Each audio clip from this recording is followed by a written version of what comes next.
The views and opinions expressed on any program are those of the producers and/or the persons appearing on the program and do not necessarily reflect the views and opinions of FRC Media, Bristol Community College, or the City of Fall River.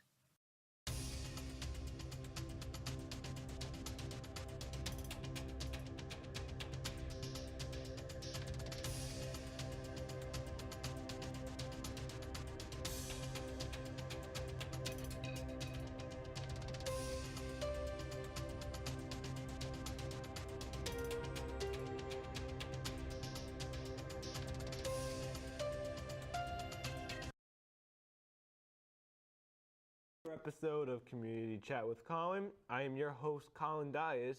Today is Wednesday, February 7th, and I hope everyone's surviving the winter. We're back here for another episode. We're going to have a very lengthy episode. We're going to talk about various issues. Today, I am joined again by my co-host, partial co-host, Yingyang Lou, also known as Price. How are you today, Price? Pretty good, doing pretty good. How are you, Collin? I'm doing well. I'm going to be bringing Price on for some various episodes, maybe once a month or once every other month, to talk about various issues with the youth and what his opinion is on things. I think the audience should know that I brought Price on not because we agree on a lot. We actually disagree on many subjects, but we agree on a lot too. So we can make some great conversation. Exactly. That's very true, Collin. Yeah. That's very true. So Price, how is things with you? How's the college search? How's being a kid? Doing pretty good. I applied to several colleges. Same here. And I want to do computer science and music, drums and stuff. Right. It's always great to see youth like us getting involved, and I hope more youth can get involved in society. For this episode, I'm going to spend a small portion talking about Mayor Correia's FBI issue with the defense fund. Then we are going to get into some various other issues me and Price have prepared. But let's get into the FBI issue. Let me just give a brief overview on what's going on. Mayor Correia is under alleged, but we can pretty much confirm because he confirmed it himself, under an FBI inquiry investigation over, is really debated on what he has done wrong. There is his issue with Snow Owl. Some people say he's committed crimes in the city, misused money in the city, misused money with Snow Owl, and people contacted the FBI, and the FBI found out about it. And there was investigations. I have heard from many sources that they were contacted by the FBI. I have a close personal source that tells me a lot was going on, and it really matches with the story that's going on now. Recently, Mayor Correia, just at the start of January, gave $45,000 to this legal firm called Greenberg Trade. It's a very expensive legal firm that deals with a lot of high crimes. Then $15,000 went to a law firm that was settling the case against my uncle with the whole Gungate issue. But $45,000 since January, the mayor has given out the legal firms. We have that. Then the mayor made a defense fund, and a defense fund it's a segregated account you file with the OCPF, and you can collect legal fees, and people can donate to that fund to pay for your legal fees. Now, it was talked about on the Will Flanagan show. Why would the mayor need a defense fund? Former Mayor Flanagan mentioned could it be a civil case the mayor's dealing with? Could it be a criminal case? Could someone be suing him or the city? Well, I would not say it's the city because the corporation council would take care of any city lawsuit. And my personal research into a defense fund, that's not for any civil suit. That's for if you need a lot of money real quick. And unless he's being sued for a lot of money for whatever reason for a civil case, but I think it's not a civil case from the information that I've been told. My source who is connected to this investigation and used to work for the company at Snow Owl, told me that Mayor Correia is being investigated for misusing funds. That is from my source. Could you say this is a city issue? I actually called the chief of staff, and the chief of staff, Jen Andrade, who is also the mayor's campaign manager, told me herself that this segregated defense fund is not a city issue. So the mayor's chief of staff and campaign manager tells me that this is not a city issue, then that makes me think this might be an issue, either civil or criminal, outside of the city, which leads me to believe that it could be Snow Owl. And what do you think about at home? The mayor, do you think the mayor will be able to focus 100% on his job while under these alleged investigations? You think he's going to be spending all his time in court, which he was just recently with FROED? It was 2 days ago. Yes, 2 days ago, or yesterday, he was in court with FROED, or he had legal attorneys going to court, but he had to turn over, he had to turn over 30,000 emails, and I'm pretty sure we heard that with the Hillary Clinton investigation before, but they had to turn in 30,000 communications, and they still haven't turned into communication between the city administrator and the mayor. And Linda Pereira said during the campaign trail, do you want a mayor that's going to be spending the next 2 years battling in court? Will he be able to focus on his job? And that's the main question. We're not saying we're not even talking about if he's even guilty or not. We're talking about if he can even do his job. Well, I invited the mayor to come on this show today, and they responded with no. The mayor respectfully declines my invitation. Well, I challenge Mayor Correia, if you're watching this show, to come on not my show. If you don't want to come on my show, so be it. Go on, take another interview. Explain why you have a defense fund. I believe the public deserves to know this information because we need to know if you're able to fully do the duties of your job. And let's just say Mayor Correia is not able to do the duties of his job. Maybe this is taking too much of his time. Maybe he gets sued. Maybe he gets indicted. If he gets indicted, many people have said that he should resign. And if not, there is a new procedure in the new city charter that allows the city council to temporarily remove the mayor from office with 7 votes if they see him not fit to be able to serve the position of the office of the mayor.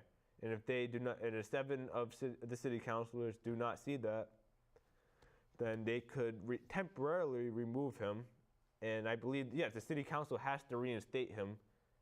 So the way I would see it, if the mayor is indicted and he does not resign, I could see the city council voting to temporarily remove him. And if he ends up in court, if the trial is during his time in maybe a few months after, and he's not guilty and he's relieved of all charges, then the city council can reinstate him.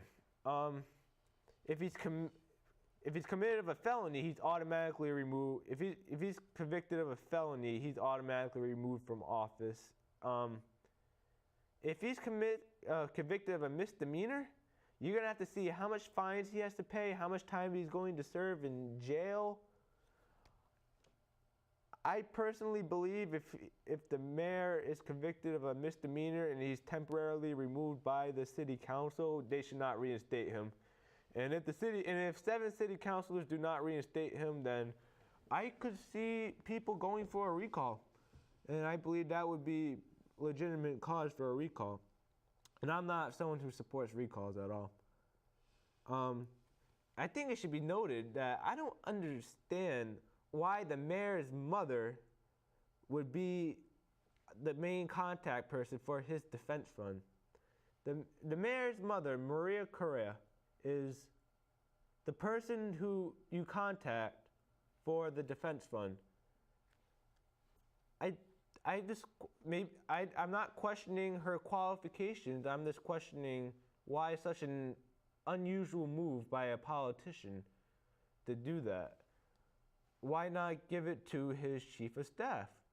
And that's why I would like to pinpoint. The chief of staff told me she wanted nothing to do with it. And she told me if I have any questions about this defense fund, to go right to Mayor Correia, email him or whatever. She told me that herself. I feel like she doesn't want anything to do with this. And so be it. I've tried reaching out to Mayor Correia on his private Gmail account, and I've gotten no response. I actually made a public, a Freedom of Information Act request for all city-related businesses on Mayor Correia's private Gmail request. I staunchly reviewed the Freedom of Information Act laws, and I could see myself getting those documents. The laws are a little bit iffy, but we shall see what the lawyers say. Now, that is enough of the FBI. Another topic, the Mayor Correia sent out a press release to the people of Fall River, our great citizens, and asking them if they want to serve on a board. Any board whatsoever. I myself actually applied to be on a board. I applied for the Watuppa Water Board. I believe I would really greatly serve on that board. And after I sent in my resume that day, I handed it into the mayor's office, and then a few hours later, Jen Andre called me and scheduled an interview. And I really want to talk about, there's a lot of iffy questions I have about this interview process, like this whole process with everyone. So it was the 29th of January I had my interview. It was at 2:30 exact. It was really funny. I tried calling into the mayor's office, and Miss Andre wasn't there in the morning. I went to my interview, but that was the same day Mayor Correia was interviewed at Riverview Towers. That was the same exact day, and Miss Andre was there. And Miss Andre told me the day of the interview, that Friday before. She told me that Friday before that was the day all the candidates were going to be interviewed. She did not specify all candidates for the water board or all candidates for all the positions being filled. That was very funny how they're going to do interviews. If it's for all of the water board candidates, well, actually that doesn't matter, because it said on the press release they would accept it up to February 1st. Why are they doing interviews for people who are applying on the 29th of January if it goes through February 1st? That's my first question. Second question, the day I was interviewed, Jen Andre just before was at that meeting with Riverview Towers, and that's where I want to question. When she told me, was it for all people who are doing the water board? And maybe there was 2 or 3. I could see her fitting that in. But if it's interviews for everyone, which I would imagine would be probably over 20, I know a lot of people applied. How would she have time to do all those interviews? I feel like it was just me at that day, or maybe a few others. I feel like it was just me, and I was called up to do an interview with her, which was fine, I guess. I don't know what much to say about that. And then Ian Tompkins told me which we'll get into another episode. He is now the chairman of the No campaign for this 2.5 override, but he told me that he submitted his resume on the February 1st, and he did not get called in for an interview, but he was told, I know it wasn't in person, I believe over the phone or in email or in mail, or one of those three. He told me that the position was already filled. But they already had someone else for the position, but if it's going through February 1st, why not give everyone a chance through February 1st? So either the process wasn't done right, they didn't follow their own press release and follow the directions made in their press release, they didn't follow their own directions, or shady business happened. But, right. Now, we're going to get into topics with Price now. Price, what do you think about sports? What do you think about Fall River starting a new deck hockey association, which I am very happy to see? What do you think of it? Do you know what hockey is, deck hockey? Oh yes, definitely. Do they have that where you're from? Hockey? We do, but not very popular. I understand. It's a lot more popular in the United States than America. I found this today laying around, an advertisement, which I believe the youth should get more involved in. I would love to see youth get involved in more sports and more activities like me and Price are doing. Yeah, they should get more involved into the society and sports and stuff. I agree. This pamphlet says right here, Fall River Deck Hockey Association, ages 4 through 17, so basically all the youth. Registration fee $75. Minimum equipment needed. Registration dates are February 12, 2018, 5:30 to 8 o'clock at the Fall River YMCA, and February 15, 2018, from 5:30 to 8 o'clock at the Swansea YMCA. They have a Facebook page and a person named Eddie Costa to contact. It is on the pamphlet, so I'm not going to release his number because I did not talk to the person myself, but these are being distributed around the city. Here's the pamphlet right here. Just look at the screen, and then you would know who to contact. I don't want to give out his number because I don't know if you would want me to, even though it's on the pamphlet. Just read the pamphlet, read the instructions. It seems like a very fun experience. I used to play for the PAL League, which is really fun, but it was not very safe. The building that was played had asbestos in it, and it was shut down and then restarted, and it wasn't really safe. They had to move buildings. It was not really safe, and the YMCA is a lot more of a safer building, and I think it will be really fun for the people to get involved in hockey again. That's why I stopped, because of the asbestos. I might actually play again because I really miss playing.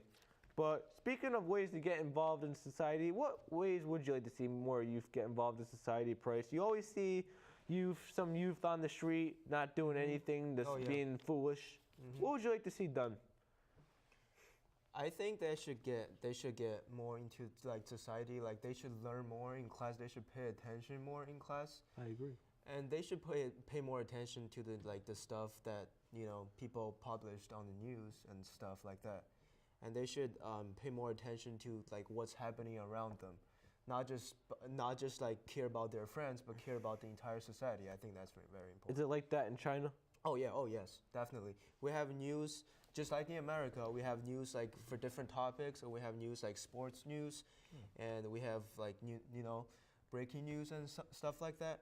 It's pretty much the same. Yes. Okay.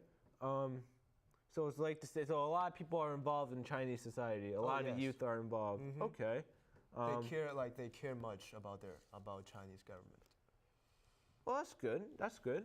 I agree that youth from Fall River should be more involved, like you said, in society.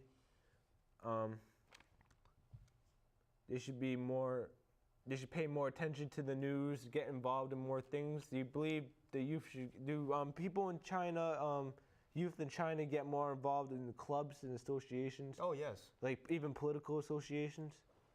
Not because like I was in middle school, not like much in middle school, but I think high school. High school. But I didn't. I'm right for high school. So I believe that people get involved into the political stuff in high school too. Like especially in college, after they find a job and they have like more time to think about these stuff like political stuff. Right. Do you think the youth's more involved now with all the news going around about Trump and everything, and like everything going on in the world? Do you think the youth's more involved than it was 5 years ago, or less involved, or the same? I think more involved. You think? I agree. I think it's improved, yes. I believe the youth have gotten a lot more involved in society, and that's one of my goals, to get the youth more involved, because that would make a lot better process. Yeah, because you're actually very involved into these kind of stuff. So I am. Yeah. I am. I also want to get into the environment a little bit. We watched a video class, yes. by 60 Minutes talking about the hazardous e-waste in the world. Right. Electronic, like toxic waste. We probably already answered this in class, but how do you think we should improve on it, stopping e-waste from being distributed in unsafe areas? I think it's a problem that I was like kind of shocked because. Right. I want you to explain the story a little bit. Yeah, like the synopsis. that's what happened. Like in America, we have different laptops, phones, and stuff. These electronic devices, and they somehow illegal bring all these stuff to Hong Kong, which is a place in China, just a specific area, and all these like gangs. They're trying to earn a little money in order to break these stuff down, but the stuff inside of the laptop or a phone is very toxic, so people are gonna start to get sick. I think it's very wrong because it destroys the environment and it hurts people. It's like health. It's not very healthy to do that. And the workers that shouldn't even be working on that are getting sick from the toxins. Exactly. And I believe both the workers from those gangs and the workers in America are being fooled, because I'm pretty sure American workers do not want to be working for a company that breaks the law, like those companies in Colorado and in the West that distribute all this e-waste. They're not doing it properly. What's your opinion on the environment in America? Do you believe that more should be done for the environment? Yes, definitely. Give me some of your opinions on that. I think I was sitting in the car and I saw very trashes on the road and trash on the grass. I think that people should take care of them. At least take care of pick up the trash just people saw trash on the ground, just pick that up. Do something for the society. I think that's very important. Right, and we actually have an environmental system in Fall River called Pay As You Throw. Pay As You Throw was started by the Will Flanagan administration, and it was sort of controversial because of the cost of trash bags, but it made people the incentive to want to recycle as much as they can, which is always great for the environment. That's why we have those trash barrels in America. Yeah. No, the barrels. The barrels. Yeah, we have one for recycling and one for the trash, normal trash, and one for the leaves and that's right, one for the leaves. We have those three barrels. And I believe that should be something implemented across America and across the world to make people want to recycle more. We should do every little thing so we don't see litter on the streets, like you said. Exactly. Yes. That would be a great thing.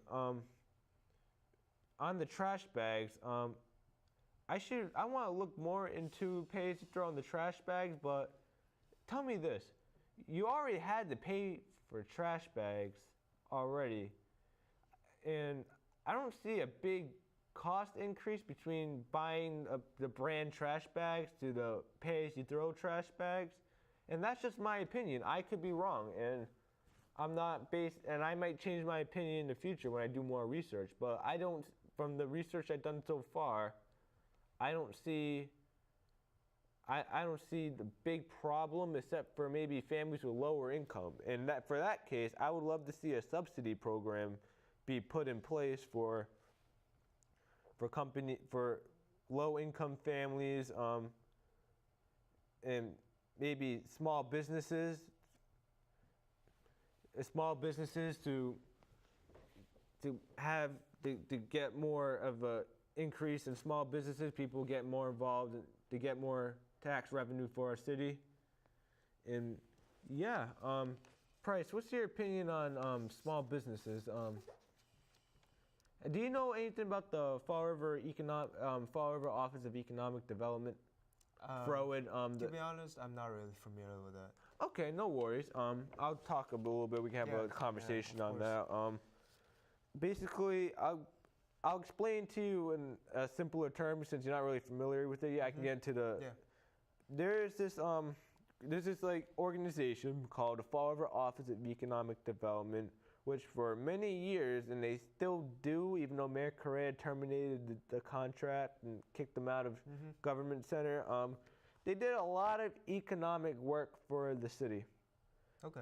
They had a contract with the city. Like, they were a private organization, the city, private organization, they had a contract. Okay. They had a contract. And to do business, they worked inside City Hall, they had the mayor be the vice president of the board until recently. They had every single mayor that's ever been would be the vice president of the board. Okay. And they would work, and they would go through every administration, no matter who the mayor was, because this is how it was explained by the person who runs FROED, who runs the thing now. Yep. So let's just say you have a company. Let's say you're working with this FROED is working with a private company to come into Fall River. Okay. And it would bring a lot of good revenue and jobs to the city. Right. Yes. Definitely. Yeah. Right. And let's just say they had to work with that administration.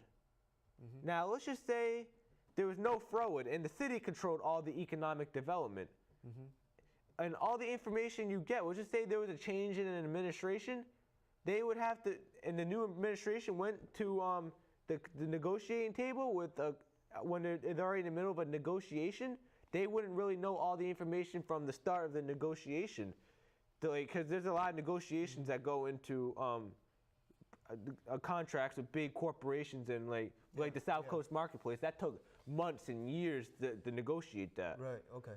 So if you have an administration that goes clean right into a negotiation that's brand new and does not know what they're talking about or doing, that would probably ruin the negotiations. Yeah, that would be wrong, yes. That would be. So that's why the city is not in control of the economic development. That's why there's a whole separate branch that cannot be fired. That's why they have a whole separate branch. So that organization does not belong to the city? It does not. They have a contract with the city, but they're not officially the city. Okay. So who's in charge with the organization? Any organization? The organization? Oh, the FROED? Yes. The president actually just stepped down. Just stepped down. The main person I would talk to who really deals with is Ken Fiola. He was on my show. Yeah, he was. Yep. But I watched that we'll get into that in another episode. I would just like to say, for the next episode, we're going to get more into the new Durfee High School and talk about that topic, see if we can bring someone who's involved in that on. And thank you for coming on, Price. You're welcome. We'll see you in the future, and have a great day, everyone. Have a great day.